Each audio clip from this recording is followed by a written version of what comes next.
എതിരാളികളോട് മാത്രമല്ല സക്കരിയയുടെ രോഷം, സ്വന്തം അണികൾക്കും നേതാക്കൾക്കുമെതിരെ തന്റെ ഗവേഷണ പാഠങ്ങളുമായി ഉറഞ്ഞു തുള്ളുകയാണ് ഇദ്ദേഹം.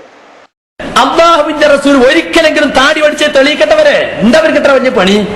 ഒരു കൊണ്ടുവരി ഹദീസ്, അള്ളാഹുവിന്റെ റസൂൽ താടി പഠിച്ച ഹദീസ് കൊണ്ടുവരി. സഹാബത്ത് താടി പഠിച്ച ഹദീസ് എന്നിട്ട് 10 പഠിക്കും, അതല്ലേ മാന്യത. പിന്നെ പറ എന്താ അറിയോ, ഈ താടി എന്ന് പറഞ്ഞത് എവിടെ മുളക്കണ രോമത്തിനാ പറയാ? ഇവിടെ മാത്രം മുളക്കണേ, ചുണ്ടിന്റെ താഴെ മുളക്കണേന് മാത്രമാണ് താടി എന്ന് പറയാ, ഇവിടെ മുളക്കുന്ന താടി എന്ന് പറയില്ല. അതെന്താ? താൻ എങ്ങനെ വെക്കണുള്ളൂ എന്നുള്ളതുകൊണ്ടാ, അതോ തനിക്ക് എങ്ങനെ മുളക്കണുള്ളൂ എന്നുള്ളതുകൊണ്ടാ? അറിഞ്ഞൂടാ.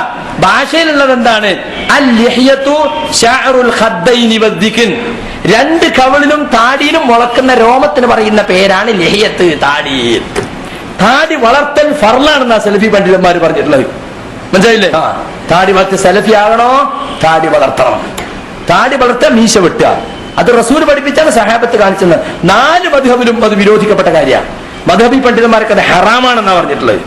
ഈ റമളാൻ മാസത്തിലെങ്കിലും അതൊന്ന് നിർത്തിക്കൂടെ കൂട്ടരെ? തെറ്റുകൾ ഒന്ന് ഖേദിച്ചു മടങ്ങുന്ന മാസല്ലേ ഈ താടി പഠിക്കാന്നുള്ള തെറ്റൊന്ന് ഞാനൊന്ന് ഖേദിച്ചു മടങ്ങട്ടേന്ന് തീരുമാനിച്ചൂടെ? ഒന്ന് വലിച്ചെറിഞ്ഞൂടെ? രാവിലെ അത് ചരണ്ടിട്ടാ പള്ളിക്കൊക്കെ വരിക അല്ലേ, വെള്ളിയാഴ്ച അത് ചരണ്ടിട്ടാ ജുമയ്ക്ക് പോവുക. എത്ര മൂത്തോൽക്ക് അത് തീരെ മനസ്സിലാത്തത്. ചെറുപ്പക്കാർക്ക് എത്ര വലിയ മടിയില്ല ഇപ്പൊ താടി വളർത്താം. കുറച്ച് പ്രായം കൂടി 45-50 കഴിഞ്ഞോൽക്ക വളർത്താൻ ഭയങ്കര മടി. എന്താ എനിക്ക് മനസ്സിലാവുന്നില്ല. അത് നിരച്ചാണ്, അത് തലയിൽ നിരച്ചുള്ളോ? അതെന്താ പഠിച്ചാത്ത? രാവിലെ പോയി പഠിച്ചോളി, പൈസ ചെലവാവൂലേ? പെണ്ണുങ്ങളെ ഏൽപ്പിച്ചാ മതി, ഓൾക്കൊരു ഡ്യൂട്ടി ആയിക്കോട്ടെ. നിത്യാന തല വരച്ചോളി, എന്നെ നിരച്ചോണ്ട് മീശ നിരച്ച. അതെന്താ നിങ്ങൾ പഠിച്ചാത്ത? അതില്ല താടി, നിങ്ങളെ താടി ഒക്കെ നിരച്ച് നിങ്ങൾ പഠിച്ചാടി നോള് പറഞ്ഞു. ഓളപ്പം പോണ്ടി വരും നരകത്തേക്ക്. എവിടേക്കായി പോണത്? എന്തിനങ്ങനത്തെ ഇടങ്ങേറായി ഇതിൽ നിൽക്കുന്നത്? ഒന്നുകിലും മുസ്ലിമായി ജീവിക്കുക, അല്ലെങ്കിൽ കാഫറാൻ സമ്മതിച്ച് പുറത്തു പോകുക. ആരും നിങ്ങളെ പിടിച്ചിവിടെ? ജനാധിപത്യ രാജ്യം പൊയ്ക്കോളിയും, കൊല്ലൊന്നുമില്ല. ഇസ്ലാമിക ഗവൺമെന്റ് ഉള്ള കാര്യമാതിരി കൊല്ലൊന്നുമില്ല. പോകാം. മുർത്തദായനെ കൊല്ലും ഇസ്ലാമിക ഗവൺമെന്റ് ഉണ്ടെങ്കിൽ. ഇവിടെ കൊല്ലൊന്നുമില്ലല്ലോ, ജനാധിപത്യല്ലേ. അതുകൊണ്ട് സുഹൃത്തെ, മുസ്ലിം ആവുകയാണെങ്കിൽ മുസ്ലിമിന്റെ രൂപത്തിലും ഭാവത്തിലൊക്കെ ജീവിക്കണം. പണ്ടത്തെ കാരണന്മാരുണ്ട്, പട്ടിന്റെ കോലം കെട്ടിയൊന്ന് കൊരക്കലും വേണ്ടതെന്ന്. ഇന്നമാതിരി മുസ്ലിമാന്ന് പറഞ്ഞ അതിന്റെ കോലവും ജയിലും ഒക്കെ വേണം, നടപ്പിലും വിരിപ്പിലും പെരുമാറ്റത്തിലൊക്കെ. സെലഫി എന്ന് പറഞ്ഞാൽ പോരാ, സെലഫി ആകണം. മനസ്സിലായില്ലേ? ഞാനും കേരളം എന്താ കേരളമായത്? അത് മറ്റോടൊക്കെ അപ്പുറത്ത്, അപ്പൊ ഞാൻ അപ്പുറത്ത്. ആ ജാതി ഇവിടെ വേണ്ട.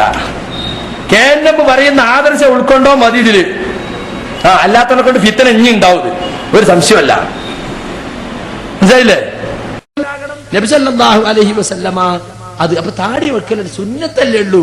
സുന്നത്ത് എന്താ? എടുത്താ കൂലുണ്ട്, ഒഴിച്ചാ കുറ്റല്ല. അപ്പൊ താടി വെച്ചോൽക്ക് അതിന്റെ കൂലിട്ടും വെക്കാത്തോൽക്ക് അതിന്റെ ശിക്ഷ ഒഴിവായി, വെച്ചാത്തോൽക്ക് ശിക്ഷ ഉണ്ടാവൂല. അങ്ങനെയല്ലേ? അല്ല, വുജൂബാണത്. താടി വളർത്തിന്റെ ഹുക്കുമെന്താ? നിർബന്ധം. അതുകൊണ്ടാണ് താടി വടിക്കുന്നതിന്റെ ഹുക്കുമെന്താന്ന് ചോദിച്ചാൽ സലഫി പണ്ഡിതന്മാരൊക്കെ പറഞ്ഞിട്ടത് ഹറാം ആണ്. സലഫികൾക്ക് മുഴുവനും ഹറാമാണ്. ഇത് നമ്മളെ ആളുകൾക്കാണ് കേറുന്നില്ല. മക്കത്ത് പോയി ഹജ്ജ് ചെയ്തു വന്നവരും കൂടി താടി വടി നിർത്തിയിട്ടില്ല, പഠിച്ചുകൊണ്ടേയിരിക്കാണ് എല്ലാ രാജ്യന്മാരും. മക്കത്തുനിന്ന് ഓരോന്നിനെ പിടിച്ച് ഞാൻ സത്യം ചെയ്യിച്ചെന്ന് എന്നാലും കാണാം, ഇവിടെ വരുമ്പോ പഠിച്ചു പഠിപ്പിച്ച് ഇങ്ങനെ നടക്കണം. എന്തൊരു കഷ്ടാണിത്. ആരെയാ നമ്മൾ നന്നാക്കാൻ പോണത്? നമ്മൾ നന്നാകണം ആദ്യം. മനസ്സിലായില്ലേ? പിന്നെ ചില ആള് താടി വടിക്കലാണ് നിർത്തിന്നേ ഉണ്ടാവുള്ളൂ. ഉമ്മിക്കരി വാഴ്ത്തച്ചമാര് പേരിനൊരു താടി. സുഹൃത്തെ, അതൊന്നും ബൽദയിക്കോട്ടെ. എത്ര വെട്ടാൻ സഹാബികൾ വെട്ടിയത് ഒരു പിടി കഴിഞ്ഞിട്ട് ബാക്കിയാ. മാ ഫൗഖൽ ഖബ്ല, അതിൽ കുറച്ച് വെട്ടിയതായിട്ട് ഒറ്റ ഹദീസിലില്ല. അതുകൊണ്ട് ഒരു പിടി കഴിഞ്ഞ് ഞങ്ങൾക്ക് വെട്ടാം.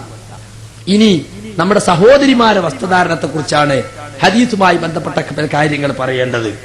ഇപ്പൊ നമ്മളെ ഫർദ പൊതുവെ ഇപ്പൊ നമ്മളെ നാട്ടിലൊക്കെ ഇങ്ങനെ വ്യാപകമായി വന്നിട്ടുണ്ട്. പക്ഷെ അപ്പൊ വേറൊരു ഫിത്തന, ചുരിദാർ നമ്മളെ വേഷല്ല. നല്ലോണം മനസ്സിലായിക്കോളി. സാരി നമ്മളെ വേഷല്ല. സാരി മുസ്ലിമിന്റെ വേഷല്ല.